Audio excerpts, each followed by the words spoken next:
Le damos la bienvenida a Juan Manuel Gispert, que es nuestro especialista en política y economía. ¿Cómo le va, Juan Manuel? Buen día, ¿qué tal? ¿Cómo les va? Muy bien, ¿usted? Muy bien, muy bien. ¿Se me escucha bien ahora? Sí, perfecto. Sí, puede hablar un poquito más fuerte todavía y mejora la cosa. Estoy en la punta del Cerro Arco ahora para... ¿En serio? Muy bien. No. Ah, yo me lo creí. Casi. Me lo creí. Dos cosas iba a decir antes que nada. Primero, le voy a hacer una crítica constructiva a la radio. Acabo de escuchar a la oración del cardenal de Buenos Aires. Sí. Y pide que pasemos el domingo en comunión, en comunidad, con toda la familia, con toda la congregación de la iglesia. Sí. Va en contradicción de las restricciones que el gobierno está planteando para Semana Santa. Bueno, el con la cardenal familia íntima. lo ha grabado antes de las restricciones, seguramente. Por eso le hemos dado el beneficio de la duda y seguramente tendrá él línea directa como para pedir disculpas ante su propia autoridad. Lo vamos a dejar ahí entonces. Bien. Y recién escuchaba también el informe sobre el paro del gremio vitivinícola, de los empleados vitivinícolas. Uh-huh. Y la verdad que, invierto, este tema estaba al final del informe que había preparado, pero las bodegas argentinas, Coviar, plantean y buscan beneficios fiscales muchas veces. En este momento están discutiendo un plan de pagos de la tarifa eléctrica, porque ha habido un aumento importante de la tarifa eléctrica para los grandes usuarios. Sí. Las bodegas están en la época donde más consumen electricidad, y el gobierno de la provincia de Mendoza les ha generado un beneficio que les permite pagar durante todo el año las facturas de luz de estos periodos, de los periodos de mayor consumo. Bueno, y si uno lee las declaraciones de los representantes de las bodegas mendocinas, hacen alusión que han aumentado las exportaciones, que están generando trabajo genuino, etcétera, etcétera, y hacen mucha referencia a la cantidad de trabajo que generan. Es cierto, en gran medida, porque es una actividad intensiva, tanto la cosecha como la producción de vino es una actividad intensiva. Intensiva, pero eventual el tema de la cosecha. Sí, es eventual, pero bueno, dentro de las actividades agrarias que existen en Argentina, la vitivinicultura tiene un alto nivel de contratación de personal. Uh-huh. Sin embargo, cuando uno ve los sueldos que pagan, estamos hablando de sueldos de 28.000 pesos. A ver, cuando uno escucha el porcentaje que pide el gremio del 100% de aumento, suena una barbaridad. Pero cuando uno ve el costo de la canasta básica y el sueldo de muchos de estos empleados, que en gran medida son temporarios, como decíamos recién, hay una contradicción discursiva de un sector que plantea que trae riqueza a Mendoza, que genera trabajo, y un gremio que está pidiendo cobrar el mínimo para no estar debajo del índice de pobreza. Nada, sí. Quería hacer esa reflexión. No digo que sea posible darle ese aumento, desconozco la cadena de costos de la industria vitivinícola, pero sí sé que es un sector que evidentemente tiene problemas estructurales, porque si paga sueldos por debajo de la línea de pobreza, está existiendo por subsidio y por una rentabilidad que no les propia. No sé si se entiende el punto. Sí, y en verdad que habría que ver cuál es la cadena de costos, etcétera, porque sabemos que, primero, es una de las actividades que no cortó durante pandemia, desde el comienzo. 2, se han incrementado los índices de consumo después de 40 años. Después de años, sí. 3, se exporta más. Claro. Exportan más y exportan a un mejor dólar. Exactamente. Exportan más en volumen y en mejores condiciones de cambio. O sea, habría que revisar los costos. Y la otra cuestión, Juani, es que en los discursos de los actos oficiales de la fiesta de la vendimia, que fue hace 2 o 3 semanas, en el almuerzo en el desayuno de la Coviar y en el almuerzo de Bodegas de Argentina, justamente se pidió el acompañamiento del Estado, la reducción de impuestos, la no injerencia del Estado en los asuntos del sector económico de bodegas, dijo su presidenta Patricia Ortiz de Bodega Tapiz. Dijo que el Estado no debe intervenir en ninguno de los asuntos de la vitivinicultura. claramente, ¿excepto? lo dijo adelante del gobernador, adelante del ministro de Economía de la provincia, como para que se escuchara en vivo y lo supiera toda la ciudadanía, ¿no? Sí, y están todo el tiempo pidiendo beneficios fiscales para bueno, pero eso no lo hacen en público, eso lo hacen en secreto. Sí, lo hacen en privado. Ahora es el Sí, tema de la complejo. prórroga, de que puedan prorrogar los pagos del consumo de energía eléctrica. Claro. Sí, es lo que dije recién, el gobierno de la provincia les ha dado ese beneficio. Hace poco también le dieron primero tienen fondos anticíclicos de la cosecha, tienen seguro contra granizo subsidiado por el Estado, tiene un sistema de devolución de impuestos cuando exportan, bueno, tiene una serie de beneficios. Debe ser la actividad económica de la provincia de Mendoza con más beneficios fiscales y regulaciones favorables para el desarrollo en ningún otro sector. Entonces, bueno, nada, y otra cosa importante también esto de la economía política y el poder. Cuando uno escucha al sector vitivinícola, escucha a los grandes actores, a las grandes empresas, industrias del sector vitivinícola, pero el sector trabajador tiene una voz muy débil en el sector. No ha logrado institucionalizar, así como se ha institucionalizado el discurso de la bodega argentina, la COVIAR y un sinfín de instituciones más, la voz de los trabajadores del sector. No, el sector de los trabajadores no está representado, claramente. Sí. Bueno, dicho estas reflexiones sobre el problema de Mendoza de hoy, nada, quería hablar del tema central en realidad de la política económica nacional, que tiene que ver con el acuerdo con el Fondo Monetario Internacional. Ya volvió Martín Guzmán del viaje, donde estuvo reunido. No sé si recuerdan que el viaje estuvo lleno de, mientras iba en el avión Martín Guzmán en Argentina, se estaba discutiendo si le iban a dar pelota o no, porque habían habido muchas declaraciones de Alberto Fernández, de Cristina, de muchos representantes del Frente de Todos, diciendo que, primero, la denuncia contra el gobierno anterior por haber contraído una deuda de forma ilegal, denunciar que el Fondo Monetario Internacional había violado sus propios estatutos, y decían que era negativo que mandara a Martín Guzmán a negociar, siendo que estamos confrontando con el Fondo Monetario Internacional desde Argentina. Parece que la estrategia no estuvo bien planteada, porque ayer el Fondo Monetario Internacional emitió un comunicado diciendo que habían llegado a un entendimiento común para plantear un refinanciamiento de esta deuda, garantizando la sostenibilidad macroeconómica de la Argentina. O sea, el comunicado del Fondo Monetario Internacional dice: nos pusimos de acuerdo que las condiciones del repago de esta deuda no puede poner en riesgo el crecimiento de la Argentina. Sí. Primer punto. Y lo dijo el Fondo Monetario Internacional en un comunicado público. Además que en las fotos y las noticias de los Estados Unidos muestran un buen recibimiento a Guzmán y una buena voluntad de parte del Fondo Monetario Internacional de arreglar este problema. Yo creo que a ellos también les complica legalmente hacia adentro de la organización el préstamo al gobierno de Macri. Y lo más interesante, en realidad, los datos que salen de este acuerdo que se está empezando a trabajar, es cambios conceptuales que ha logrado el gobierno argentino con el Fondo Monetario Internacional. En esta declaración del fondo, le conceden a la Argentina que el problema inflacionario acá es multicausal. Es muy técnico esto, pero es muy importante, porque gran parte del debate de la política económica argentina está en este punto. Las teorías liberales o monetaristas dicen que la única explicación de la inflación está dada por la emisión monetaria.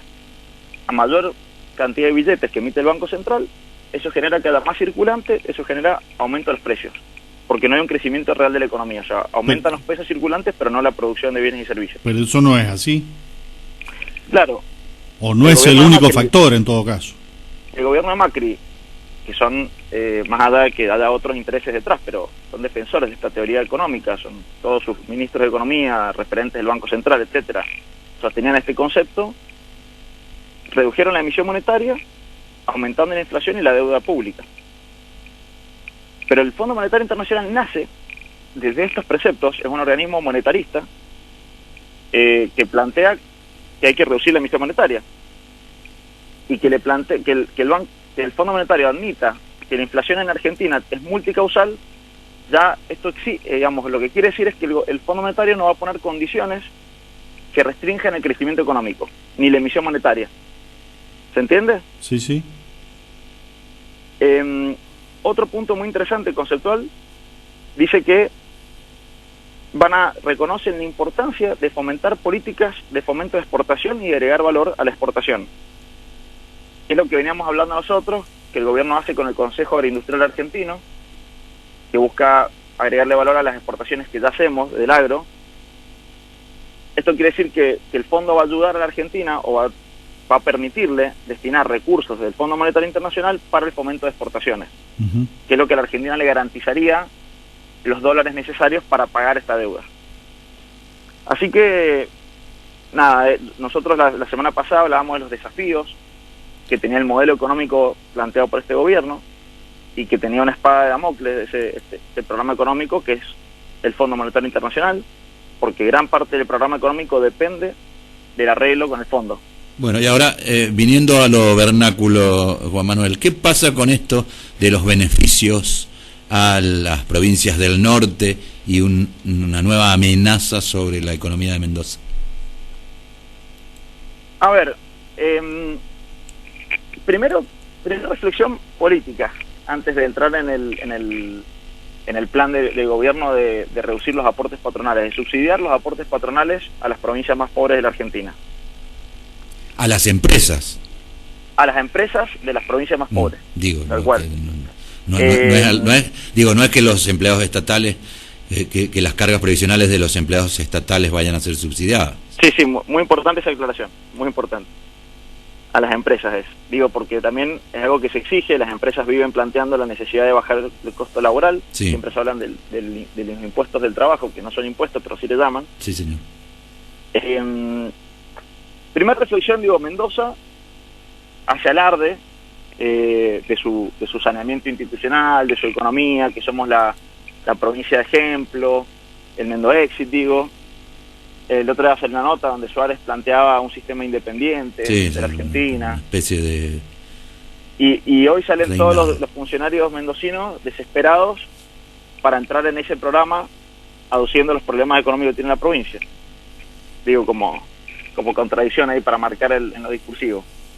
Sí, pero por otro lado no es menor el hecho de que ya sufrimos el hecho de que desde el gobierno, en la recuperada democracia, desde el gobierno de Alfonsín, se le dieron exenciones y privilegios a las provincias que rodeaban Mendoza, a San Luis, San Juan y La Rioja, y que eso propició luego, el tema del juicio que no se terminó, pero que hizo que Mendoza recibiese la promesa de la obra de los 1.023 millones de dólares para Portezuelo, ¿no? Sí, no hay dudas que es riesgoso el... Uy, ¿escucha un eco? No. Ahí está, bueno. No hay dudas que es riesgoso estos programas nacionales que benefician a unas provincias y no a otras. En la promoción industrial, Mendoza se vio objetivamente perjudicada, se logró probar. Sí, se fueron empresas. Las empresas radicaron, se fueron las empresas de la provincia y se radicaron en las provincias vecinas por los beneficios fiscales que esto traía. En este caso puede pasar lo mismo, no es igual, porque es por un tiempo determinado, es un subsidio al trabajo, no es un beneficio fiscal a la empresa en su conjunto. Sin embargo, puede perjudicar, tal vez no se vaya a ninguna empresa, pero sí cambie la decisión de dónde se instala una futura empresa. Sí, claro. Y una empresa que está por instalarse en Mendoza diga, no, mejor me instalo en San Juan porque en San Juan tengo estos beneficios y en Mendoza no. Primer punto, creo que cualquier medida que el gobierno tome para incentivar la contratación de empleo y la generación de trabajo es consistente con el programa económico que viene haciendo. Entonces, a grandes rasgos, yo estaría de acuerdo con la medida porque es consistente con el Programa Nacional de Economía. Sí, pero si no se generaliza también genera un perjuicio. El otro tema, cuando se toman estas decisiones, lo que se ve muchas veces es que hay un trabajo pobre sobre las implicancias que tiene en el federalismo argentino. O sea, cómo se beneficia porque se hace sobre provincias que tienen problemas de productividad, con problemas con niveles de pobreza más altos que el resto, entonces tienen razones para elegir ciertas provincias y no otras, pero no hay una verdadera evaluación técnica de las consecuencias y cómo paliarlas esas consecuencias o buscar una forma de equilibrarlo. Lo que se sabe hasta ahora, que el gobierno de San Juan pataleó y ya tienen el compromiso del ministro Culfas de que van a agregar a San Juan. La diferencia que dicen ahora, que está el rumor, es que van a hacerlo en algunas actividades de San Juan, no en todas. Y Mendoza también pataleó, hay una gestión directa de Anabel Fernández Agasti, y también el ministro Culfas dijo que va a tener las mismas condiciones que el acuerdo para San Juan. Ahora, yo me imagino que cuando salga el decreto para Mendoza van a patalear los de Neuquén, y cuando patalean en Neuquén van a y así. Pero bueno, esa es la situación de ese programa. ¿Y las posibilidades de que de que se instale una promoción industrial en Mendoza? ¿Que se instale un régimen de promoción industrial en Mendoza? Primero, no creo que no hay margen político hoy, y aparte ha cambiado, ya no se hacen más estos regímenes de promoción industriales, porque nada, traen más problemas que soluciones finalmente. Genera esto, en realidad, más que aumentar las inversiones en industria, termina pasando que relocalizan las industrias. O sea, la empresa se va al lugar buscando mejorar su rentabilidad y no se logra el objetivo final. Pero habían dos o tres legisladores que andaban promocionando eso, ¿no? Sí, a ver, siempre está en agenda. Siempre está en agenda. Yo todos los años me encuentro dirigentes planteando la necesidad de una promoción industrial para Mendoza o para otra provincia. Bien, y probablemente no tenga técnicamente la información, pero seguramente para después la podremos conseguir y usted nos podrá ilustrar. ¿Qué pasa con esto del rescate a IMSA? Que IMSA, recordemos que tiene una parte del Estado Nacional, a través del Banco Nación, que incluye la UTE, que es la única oferente y quien ganó para hacer la obra por Tesuelo del Viento. Otra contradicción más. Desconozco realmente cuál ha sido la situación reciente de IMSA con la provincia, que la provincia ha puesto condiciones para financiar la deuda que tiene, que se hace cargo parte de la conducción de la empresa. No conozco en detalle para hablar ahora, para la próxima, me comprometo. Bueno. Yo quería igual, no sé si queda tiempo. Sí, tiene 2 minutos. 2 minutos. Bueno, en realidad, yo quería decir, de esto que veníamos hablando, está el acuerdo con el Fondo Monetario Internacional, que viene bien, o sea, las últimas noticias muestran que vamos avanzando en el sentido correcto, pero el otro punto muy interesante es que en febrero se registró un superávit comercial superior a $1.000 millones, las exportaciones fueron de 4.700 millones y las importaciones 3.700 millones. Un 12% más que en febrero del 2020, que no había pandemia. O sea, es muy bueno el dato. Sin embargo, cuando uno estudia en detalle ese dato, se encuentra con que el crecimiento de las exportaciones se debe al precio, hemos reducido la cantidad que exportamos. Claro, pero ha aumentado el valor. Y las importaciones, al contrario, han bajado el precio, pero hemos aumentado las cantidades. Y yo comentaba la semana pasada que el gran problema de un programa de desarrollo económico del mercado interno y de industrialización trae aparejado este problema. Se tiende a aumentar las importaciones y a caer las exportaciones. Tenemos suerte ahora de los precios internacionales. Claro. Pero al mismo tiempo, el informe que salió de inversiones muestra que han crecido las inversiones un 12% en Argentina, y explicado principalmente por un aumento del 45% de maquinaria, de equipos durables, dice, maquinaria para la producción. Bienes de capital. Importadas. Bienes de capital importados, aumentaron un 45%. Ese es el problema que tiene la economía argentina cuando busca desarrollarse internamente e industrializarse. Sí, bueno, pero de todos modos es un primer paso, porque cuando hay bienes de capital para la industrialización, lo que esto significa es que a futuro puede justamente procesar y manufacturar. Es que el camino es claro, el problema son los cuellos de botella que genera ese modelo.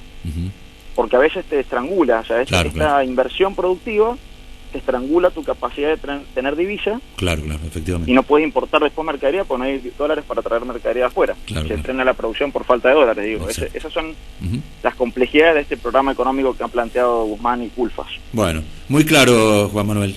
Muchas gracias. Bueno, muchísimas gracias. Estamos en contacto. Muchas gracias, Juan Manuel. Chao.